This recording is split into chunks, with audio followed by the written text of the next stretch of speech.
Meera Kapoor thought it would be just another fun night with Rohan Mehra, a charming college acquaintance, but by morning she was fighting for her life.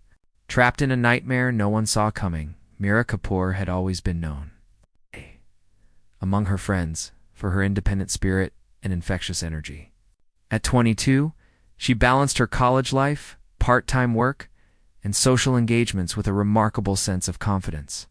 Her weekends were often a mix of quiet study sessions and occasional outings, but this particular Friday felt different.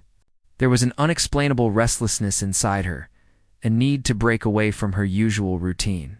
The monotony of lectures, assignments, and the predictable rhythm of her daily life seemed heavier than usual, urging her to seek something unexpected. When she received a message from Rohan Mehra that evening, inviting her to a private party he was hosting, her curiosity piqued immediately. She recognized his name from college, a charismatic figure who always seemed to glide effortlessly through social circles, popular among peers, and possessing an almost magnetic charm. They weren't close friends, not even casual acquaintances. But there was a familiarity in his presence that made her consider his invitation seriously, as Meera debated internally. Her phone buzzed again with Rohan's follow-up message, casual yet insistent. It was carefully worded to make her feel comfortable, emphasizing the friendly, relaxed atmosphere of the gathering and assuring her that she would have a good time. She glanced around her room, the late afternoon sun casting long shadows across her study desk, thought of Advika Sharma, her best friend. Advika's voice echoed in her mind, a cautionary note against trusting anyone too quickly. Despite that, Meera felt a surge of independence and the thrill of making her own decision. She typed a quick reply accepting the invitation, convincing herself she could navigate the evening safely. Confident in her ability to handle herself. The preparations were simple. Meera chose an outfit that was both comfortable and stylish, reflecting her personality without drawing too much attention. She brushed her hair, applied minimal makeup, and double-checked her essentials, phone, wallet, and ID. Yet beneath the calm exterior, subtle, nervous excitement lingered.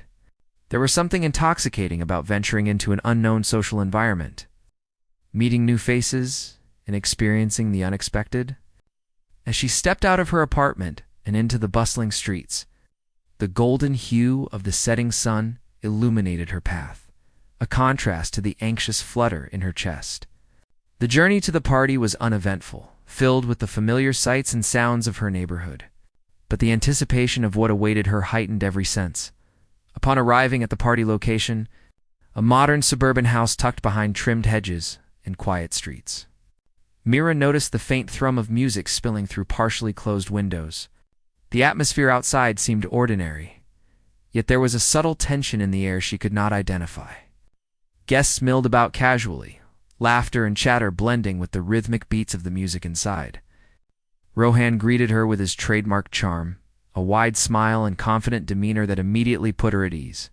His friendliness was disarming, almost magnetic, and Meera felt herself relaxed despite the lingering sense of caution she had carried along. She navigated through the crowd, observing people she did not recognize. Some familiar faces from the college, others complete strangers. The energy was vibrant, the air heavy with the scent of perfumes, food, and faint traces of alcohol.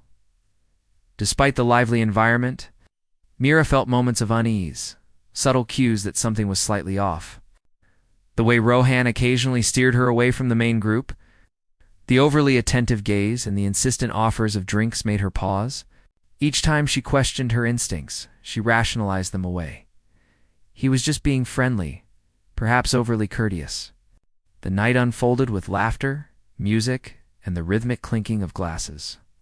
The lights danced across the walls, casting fleeting shadows that seemed to move with the beat of the music.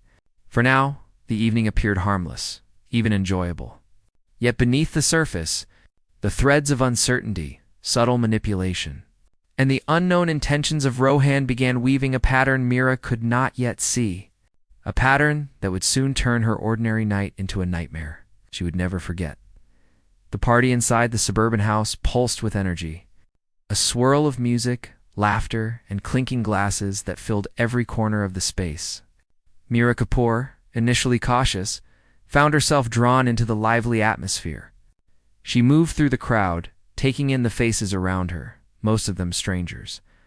A few familiar from college, and the occasional nod of recognition that made her feel slightly at home.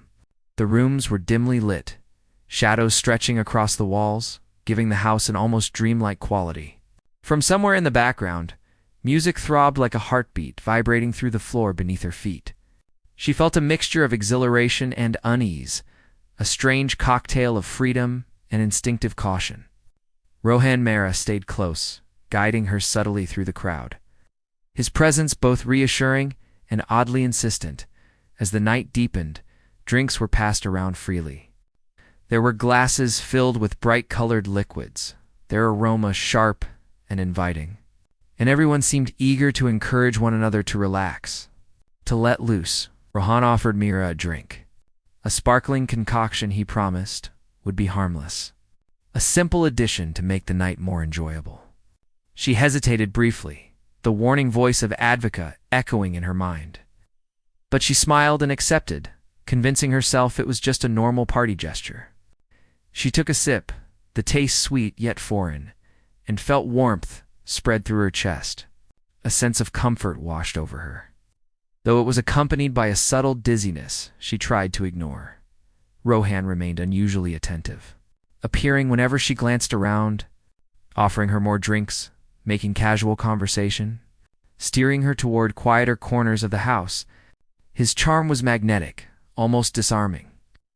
And Meera found herself laughing at jokes she barely heard, nodding along to conversations she only partially understood. Yet, beneath the friendly veneer, there was something off. His attention felt purposeful, directed, almost as if he were orchestrating her movements without her noticing. Each time she tried to rejoin the group, he would redirect her subtly, a hand on her back, a casual suggestion, and she would follow without thinking. The crowd faded into background noise, and the world narrowed to the space Rohan created around her. Time seemed to blur. The flashing lights, the rhythmic beats, the constant movement of people, all combined to create a dizzying haze. Meera's body began to feel heavy, her limbs reluctant to respond, as if the room itself were tilting and shifting beneath her. She caught glimpses of shadows and movement, fragmented images that didn't make sense. Faces seemed to distort. Laughter sounded distant, and the music, though still loud, felt like it was coming from far away. Panic began to rise subtly beneath the initial excitement, but she tried to suppress it. She told herself it was the drinks, the crowd, the fatigue of the week catching up. Yet her instincts, that deep-rooted sense of caution she had often trusted, whispered that something was not right by the time the night reached its peak. Meera was no longer fully aware of her surroundings. Her memory started to fragment, moments slipping through her consciousness like sand through fingers. She remembered feeling cold, despite the warmth of the house, feeling Rohan's presence too close, yet comforting at the same time. Every few minutes, she would try to gather herself, to understand where she was. What was happening, but the world seemed to resist clarity. The voices around her, once vibrant, became muffled and distorted, conversations turning into incoherent murmurs. She noticed flashes of people moving past her, some glancing her way, others ignoring her entirely, and a creeping sense of isolation settled over her. The night, which had begun with excitement and curiosity, was gradually transforming into a subtle nightmare. Meera's body felt weaker with each passing hour, her mind clouded with confusion. The party, once a place of social enjoyment, now held an undercurrent of danger she could not yet fully recognize. Rohan's careful attention, the endless flow of drinks, and the gradual disappearance of familiar surroundings created an invisible web that ensnared her. She had no way of knowing how close she was to the brink, how soon the night would shift from a blur of music and laughter to a fight for her very survival. The subtle threads of manipulation, charm, and control wove around her, unnoticed until it would be too late to escape. The first faint light of dawn crept through the curtains, but the house remained cloaked in an unsettling quiet. Meera Kapoor awoke with a groggy sense of confusion, her head throbbing and her body heavy as if weighed down by invisible chains. Her surroundings were blurred and indistinct, the room she found herself in strange and unfamiliar. The vibrant chaos of the previous night, the music, the laughter, the crowd had evaporated, leaving only a disorienting emptiness. She tried to sit up, but her limbs refused to respond properly, trembling under the slightest effort. A sharp, sudden pain in her abdomen made her gasp, and she realized that something was seriously wrong. Her mind struggled to piece together fragments of the night. Flashes of Rohan Mehra guiding her through the crowd. The overly persistent offers of drinks, the hazy blur of conversations, and the fleeting images of strangers now felt like a distorted film. She remembered being steered away from the main room several times. The sensation of losing control over her own body, and the disquieting charm that had seemed so harmless hours before. Panic rose sharply as she realized the magnitude of her vulnerability. The house that had once seemed inviting now felt like a trap, its walls enclosing her in a maze of fear and uncertainty. She attempted to call for help, reaching for her phone, only to find it missing. A sinking dread settled over her chest. Every instinct screamed that she was alone, exposed, and in imminent danger. Meera's breathing quickened as she scanned the room for anything familiar. Anything that could provide a clue to her location or a means of escape. The once friendly environment now seemed hostile, every shadow a potential threat. She struggled to recall how she had arrived there. Every memory fragment skewed and unreliable. There were moments she thought she saw movement, a fleeting figure disappearing behind a door. But the haze clouding her mind made it impossible to be sure. Hours seemed to pass before anyone noticed her. When a neighbor finally arrived at the house, responding to a vague noise or perhaps sensing something was amiss, they discovered Meera barely conscious, her body pale and trembling. Her cries for help were weak, her words slurred and broken, and she could barely explain what had happened. She was rushed to the hospital immediately, the urgency of the situation evident in the frantic movement of paramedics and the blaring sirens. Every second counted, and yet the haze that had enveloped her mind made her feel as if time itself had slowed, stretching each terrifying moment into eternity. At the hospital, Dr. Tanay and his team worked tirelessly to stabilize her. Her injuries were both physical and neurological, the result of an assault coupled with the intoxicating substances she had unknowingly ingested. Her vital signs were dangerously unstable, fluctuating in a way that indicated both trauma and extreme stress. Dr. Bose realized immediately that her condition was critical. Every decision, every procedure had to be precise, for even the smallest mistake could have irreversible consequences. Meera lay in the sterile hospital room, tubes and monitors surrounding her, a fragile figure caught between life and death. Her family, when contacted, rushed to her side, but the fear and uncertainty were mirrored in their eyes. Meanwhile, the reality of what had occurred began to settle like a shadow over the college community. Rohan Mehra was nowhere to be found, leaving behind only whispered rumors and the chilling realization that someone they had trusted could orchestrate such a betrayal. The party, meant to be a night of fun and social connection, had turned into a calculated trap. Meera's ordeal revealed a disturbing truth about manipulation, control, and the vulnerability of trust in the wrong hands. Her survival depended not only on the swift actions of those who found her and the skill of the medical team, but also on the resilience of her spirit. Even as her body and mind struggled to recover from the horrors she had endured by the time the sun had fully risen. Meera's night of terror had ended physically, but the psychological scars and the questions about what had really happened were only beginning. Every glance at the hospital ceiling, every sound in the sterile room, reminded her that the world outside was not always safe, and that the line between a casual acquaintance and a dangerous predator could be terrifyingly thin. The nightmare was far from over. Its aftermath had only just begun. Inspector Nikhil Varma approached the case with a mixture of determination and frustration. The reports were alarming, yet frustratingly sparse. Meera Kapoor had been found in critical condition after what seemed to be a casual college party. But the details were murky, the witnesses unreliable, and the suspect Rohan Mehra had vanished without a trace. Nikhil had seen countless cases of violence and deceit, but something about this one gnawed at him. The precision with which the house had been cleaned, the lack of clear evidence, and the seamless disappearance of Rohan suggested a level of planning that went beyond a simple party gone wrong. It was as if the night itself had been orchestrated to erase every trace of wrongdoing. Nikhil began by visiting the suburban neighborhood where the incident had occurred. The house, a modern structure with neatly trimmed hedges, seemed almost ordinary in the daylight, belying the chaos that had taken place hours earlier. Neighbors were cooperative but vague. Some had heard faint noises during the night, others had noticed the comings and goings of unfamiliar people. Everyone had seen fragments, isolated pieces of a larger puzzle, but no one had the full picture. Nikhil carefully documented each account, noting contradictions and patterns that could later reveal hidden truths. The house itself became a focal point. Every room, hallway, and surface meticulously examined for fingerprints, discarded objects, or any trace of Rohan's presence. Inside the house, the evidence was sparse but telling. A few overturned glasses, subtle stains on the carpet, and a discarded shoe suggested a struggle, yet the overall scene appeared almost staged. It was clear someone had taken care to clean up most of the physical traces. Nikhil's instincts told him this was not merely a matter of chaos and coincidence, it was calculated. He cross-checked phone records, trying to trace Rohan's movements. Social media posts, location tags, and messages became a digital trail he could follow, each one offering small clues, fragments that hinted at a pattern of premeditation.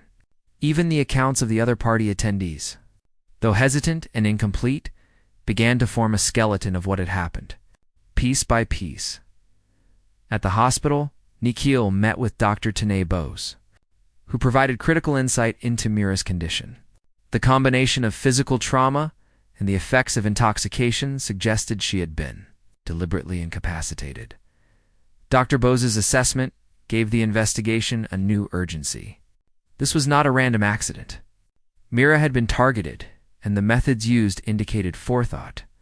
Nikhil noted the subtle details, the timing of the drinks, the specific way she had been isolated from the crowd, and the manner in which Rohan had controlled her movements throughout the night. Each observation added a layer of understanding, too. What had initially seemed like an inexplicable series of events, as the investigation progressed, Nikhil began to uncover disturbing patterns in Rohan Mehra's past.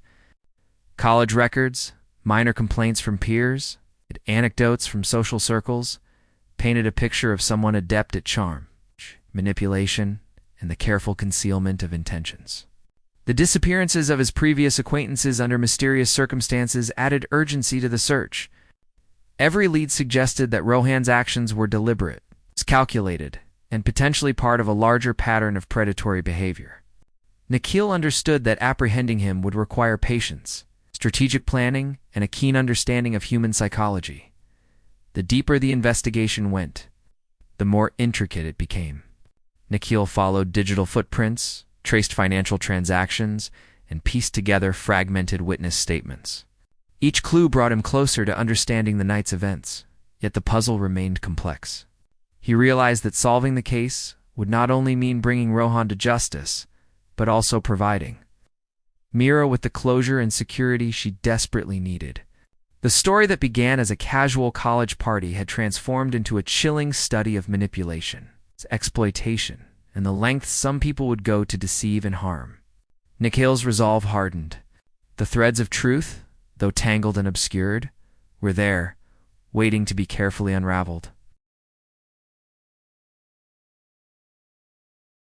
Days passed slowly in the sterile hospital room, each tick of the clock a reminder of the delicate balance between life and death. Meera Kapoor, though stabilized, remained weak and disoriented, her memories fragmented and painful. Yet beneath the physical recovery, a storm of clarity was beginning to form in her mind. Flashes of the night, the lights, the music, the drinks. Rohan's unnerving attention began to reconnect, forming a picture that was both horrifying and precise. She realized, with a chilling certainty, that the danger she had faced was not a random accident. The carefully orchestrated events of the party had been designed to isolate her, confuse her, and render her vulnerable. The realization left her shaken. but it also ignited a fierce determination to see justice done. Inspector Nikhil Varma intensified the investigation, his focus sharpened by these revelations. Digital evidence, which had initially seemed sparse, now began to yield results. Surveillance footage from streets surrounding the party house captured fleeting glimpses of Rohan's movements before and after the incident. Mobile phone records showed that he had deleted messages and accounts in a calculated attempt to erase any trace of his involvement. Each detail pointed toward meticulous planning, confirming that this was no spontaneous act, but a premeditated scheme.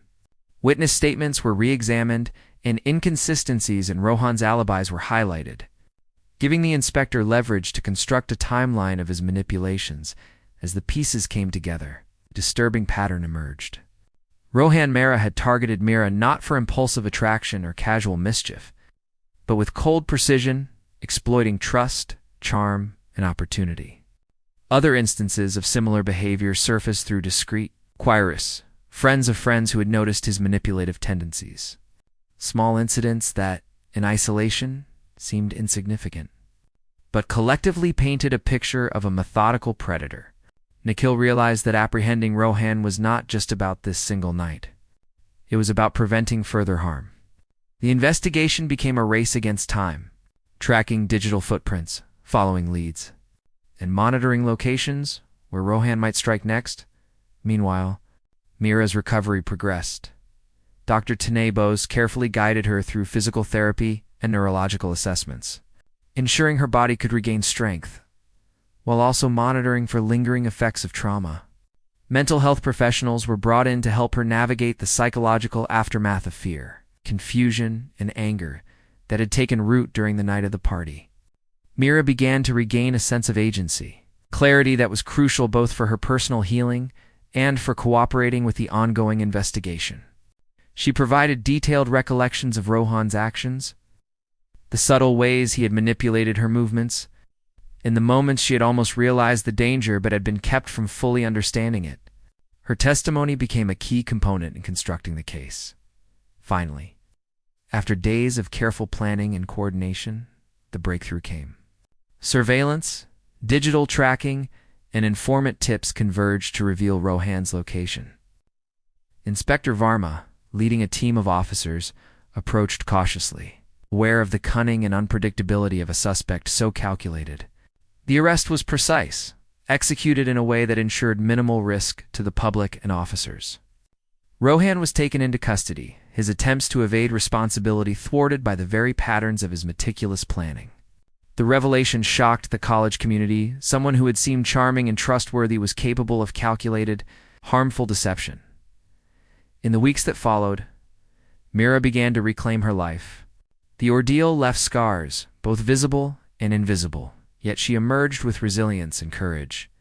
Her story, initially a tale of fear and manipulation, became a cautionary narrative for others, a reminder of the dangers that can hide behind familiarity and charm. The case against Rohan Mehra proceeded with compelling evidence. His carefully constructed facade, dismantled by the meticulous work of law enforcement and the courage of a young woman determined to survive and seek justice. The night that began with music and laughter had ended in terror. But through vigilance, truth, and perseverance, Meera survived on, in surviving. She exposed the darkness that had threatened her, ensuring it could harm no one else.